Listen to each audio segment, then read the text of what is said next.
What's up everyone and welcome back to the MMA Zone. Today, let's get started with Arman Tsarukyan not impressed with Islam Makhachev. Not only is Islam Makhachev widely considered to be the best lightweight in the galaxy, many believe the UFC champion is the best fighter in the sport, period. But according to the man who will battle him next, Arman Tsarukyan, the Dagestani star is overrated. And before we continue, make sure to leave a like on the video to help support the channel. Tsarukyan has locked up a rematch with the champion on January 18th at UFC 311, thanks to the impressive run that he's put together since he faced Makhachev back in 2019. Since Tsarukyan lost by a decision to Makhachev, the Armenian fighter's gone 9-1. Well, ahead of his rematch with Islam, Arman sat down with ESPN, and while talking about the renowned fighter, Tsarukyan said this: "He's not that good like people think. People think he's unbeatable, like crazy wrestling, but I took him down when I was 22 years old." Now, while it's true that Tsarukyan did take Makhachev down in their first bout, the latter's supporters would likely point out that the champion also defended 11 takedown attempts. All that aside, the 28-year-old Tsarukyan also added this: "First of all,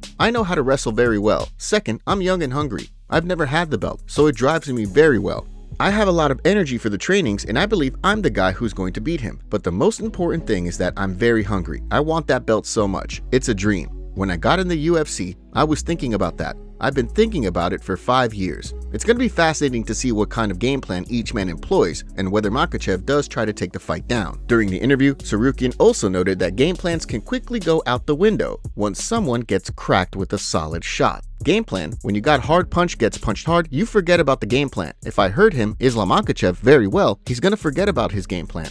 In my last fight, Oliveira tried to choke me, and after that moment, my game plan was gone. I don't remember what was game plan even. Who do you see winning the rematch? Will we hear and still at UFC 311 or and new? Now let's get to Brandon Royval talks about Nate Diaz altercation. Leading up to UFC 310, Brandon Royval found himself smack dab in the middle of a backstage altercation between Nate Diaz and Islam Makhachev's team. But according to the flyweight contender, he knows for a fact that Diaz should not be blamed for what went down. Following a press conference to promote UFC 311, which will see Makhachev battle Arman Tsarukyan, clips of Diaz and the lightweight champions team firing water bottles at each made the rounds. Since Diaz is no stranger to dust-ups that involve water bottles getting tossed, some folks immediately pointed their finger at the Stockton star. But in a recent interview Royval did with MMA Fighting, he claimed that Makhachev's team kicked off the incident. "A water bottle almost hit me when I was with Nate Diaz, and I'm like, alright, who the am I up? I don't care who it is. Diaz is walking in front of me. The water bottle zooms by my head. That's another thing people don't see.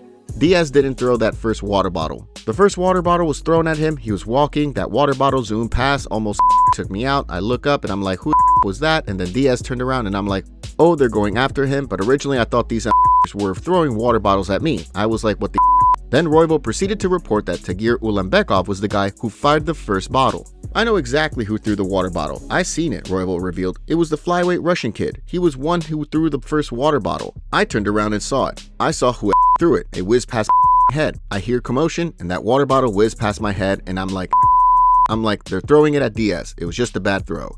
If you've followed Diaz over the years, you know that he's been feuding with Team Khabib, which includes Makhachev, for years. In fact, Diaz and his crew got into it with Team Khabib at a World Series of Fighting event all the way back in 2015, and Diaz claims that the brawl kicked off after he slapped Khabib, since, according to Nate, the legend and his team were making fun of him. Okay, up next, UFC fighter reveals shocking news. Former UFC fighter Matheus Mendonça is making headlines, but unfortunately for the Brazilian, he's making news for something men have nightmares about. Recently, it was reported that Mendonça is recovering from surgery due to injuring his manhood while rolling. According to reports, the 25-year-old was training without wearing a cup. If you train in Brazilian Jiu-Jitsu, you might want to make a mental note of this. If the name Mendonça doesn't ring a bell, he made his way into the UFC in 2023, following a win on Dana White's Contender Series. But after losing 3 straight bouts, he exited the UFC. This past October, Mendonça returned to the win column by recording a submission victory at a Centurion FC card in Brazil. It goes without saying, but here's hoping that he has a quick and full recovery. Now let's take a look at Jon Jones breaks silence on jail experience.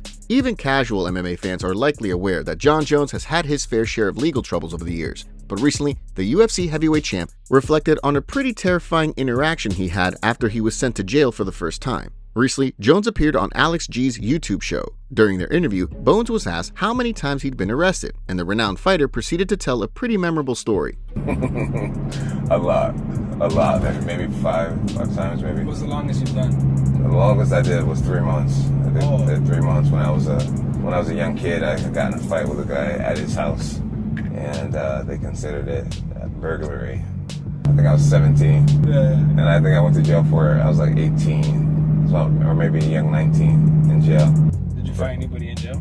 No, I didn't. Oh, man, I had a cat tell me, he was like, bro, you not like me. He was like, you grew up, you know, you're on the wrestling team. He was like, you probably, if you got me down on the floor, you probably think it's over and that you won. He was like, if I knock you out, I'm gonna drag your leg over to a wall. I'm gonna put your leg up against the wall. And I'm gonna stomp your kneecaps out, right? And I'll never forget when he stomped the floor, bro. I was like 17, 18. Bro, I was shook, bro. I was shook. I was sitting there with a straight face like I wasn't scared. But deep down inside, bro, I was terrified, bro. Terrified. Even if Jones was already building the skills that would lead him to become one of the greatest fighters ever at that juncture, any sensible young man would be shaken if that happened to them. Bones made his UFC debut in 2008, not long after he turned 21, and he proceeded to make history in 2011 by becoming the youngest fighter ever to win a UFC title. Jones was only 23 when he put away the legendary Shogun Rua to secure the light heavyweight crown. Up next, MMA community reacts to Jiri Prochazka footage. It's no secret that Jiri Prochazka is known to be, shall we say, a tad eccentric when it comes to his persona and training techniques. Well, that reputation is not going to change ahead of his January 18th scrap with Jamal Hill. Recently, the Czech Samurai posted a video clip of him running on a treadmill and striking at the same time.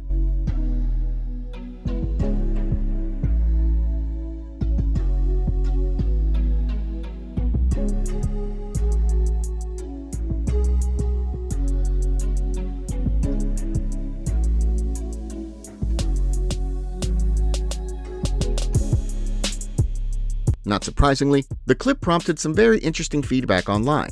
Most Jiri-type training video. You are the purest martial artist in existence, Jiri. Love your approach to the fight game. You're cooked, Jamal Hill. This is how legends are made. Learn boxing. That drop hands technique is what got you in trouble with Pereira. Jiri, this style will not defeat Pereira. Against a world-class striker, this posture is too open, too vulnerable. And I've seen you implement this since your debut. Nothing has changed. Jiri, you are washed. You used to do the same treadmill training outside in the snow while fighting off wolves. What happened to you? Why does he live in a college dorm room? So what do you make of Jiri's training techniques? And who do you see taking the Hill-Prochazka fight? It's a big scrap for both men, as both are coming off stoppage losses to the reigning lightweight king, Alex Pereira. Israel Adesanya talks about fighting on a non-pay-per-view card. When it was announced recently that Israel Adesanya's next fight will not be part of a pay-per-view card, the news kind of didn't sit right. After all, the last stylebender has been competing in title fights and or pay-per-view bouts almost his entire UFC run. But if you were wondering if because Adesanya is going to battle Nasruddin Imavov on a fight night card, if that would bother the star, well, the answer is no.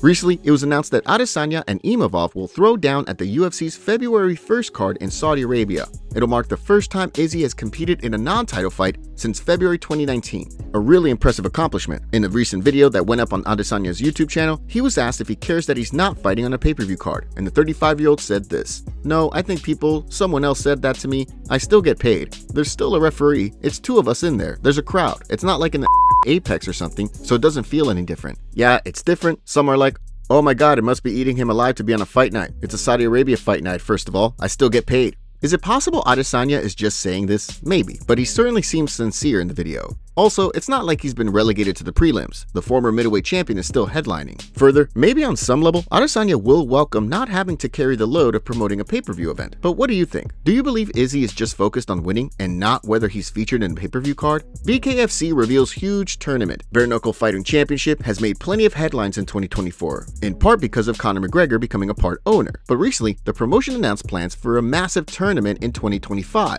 which will apparently include $25 million in compensation. Recently, BKFC president David Feldman announced the tournament at a press conference in Florida. Here's some of what Feldman had to say. "We're going to have the biggest, baddest fight tournament that ever took place, and it's going to start in April. It's going to be the $25 million World's Baddest Tournament. It's going to spread out between 9 or 12 months. There's going to be tryouts, qualifying rounds, and those qualifying rounds are going to take place in 5 different continents. We're close to locking in a huge streaming platform that's going to have the rights to this thing, so everything is really falling into place. I can't give you all the details, but it will be the biggest, baddest, biggest prize money to find the baddest mother on the face of this earth." The executive apparently didn't explain how the $25 million will be allocated, but he also reported that fighters need to try out to be included in the tournament, so no competitors have been confirmed yet. If you follow BKFC, then you know UFC veteran Mike Perry has become one of the organization's biggest names. Thanks to his 5-0 run, Perry was on hand at the latest BKFC card, and during an in-ring interview, he proceeded to call for a scrap with former UFC welterweight champion Robbie Lawler, who was in attendance. Perry's call-out of Lawler caught the eye of McGregor, who responded to it with a social media post. What a show! Perry versus Lawler? Gimme. Of course, a lot of fans would love to see Perry and Lawler throw hands in the BKFC ring, but it's interesting to see McGregor's post, given that after Perry was stopped by Jake Paul in their boxing match this past summer, the former UFC champion claimed he was firing Platinum. Now, it should be noted that Lawler announced he was retiring from fighting after he quickly bombed out Nico Price in July 2023. Lawler is now 42 years old, so it'll be interesting to see if he comes out of retirement to battle Perry.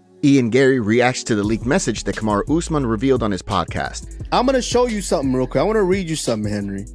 I'm going to read you a DM from Ian Garry, right? This kid's a fan of mine. A big fan of mine. Ian Garry, 2021, right? April 27, 2021, Ian Garry. It's a pleasure to watch you do. It's a pleasure to what you do in that cage. Nothing but respect.